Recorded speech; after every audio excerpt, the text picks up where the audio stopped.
Let's head over to Connecticut, where the cleanup is underway. Heavy rain formed ponds and blocked off busy streets and left homes damaged. Connecticut might have been hit the hardest in our area, leaving behind at least one person dead. Eyewitness News anchor Joe Torres in Danbury right now with the very latest. Joe.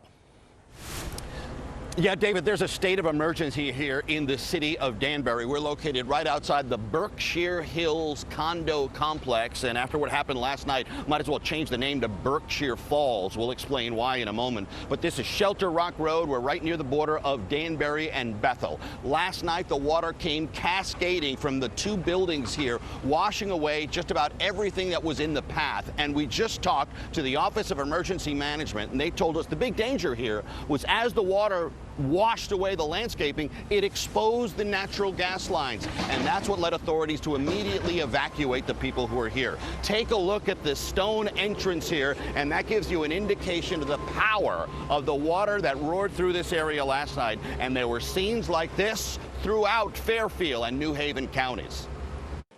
Not your typical start to the work week in Danbury. At the now evacuated Berkshire Hills condo complex on Shelter Rock Road, heavy machinery tackled the substantial cleanup of rocks and debris and mud that resulted from last night's monsoon of rain. Cascading water washed away landscaping, uprooted the front entrance, and bubbled up the asphalt. Andrew Pruskowski lives in apartment number 1. He spent last night in a motel. We caught up with him this morning as he returned to survey the damage. The water built up behind, and when the overflow is like I said, is biblical. You can describe this. So I noticed that people was very scared, especially those with small children, so they ran out very quickly. It wasn't just Danbury that got hammered by the storm. Look at the floodwaters that roared through Southbury. Floodwaters swept away and killed one person. In Oxford, another person is still missing.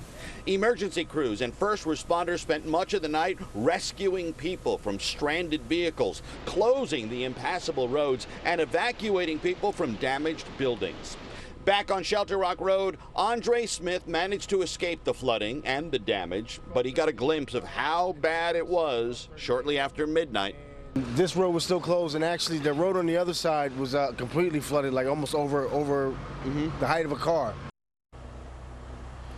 Now, worth reiterating, this was a deadly storm. We told you about that fatality in Oxford. We should get more details on the width and breadth of the flooding and the damage. All of that coming from Governor Ned Lamont when he holds a news conference right about 25 minutes from now in Oxford, where that fatality occurred. We'll have the latest details from the governor in our next live report coming up later today on Eyewitness News. But for now, we're live here in Danbury. I'm Joe Torres, Channel 7 Eyewitness News.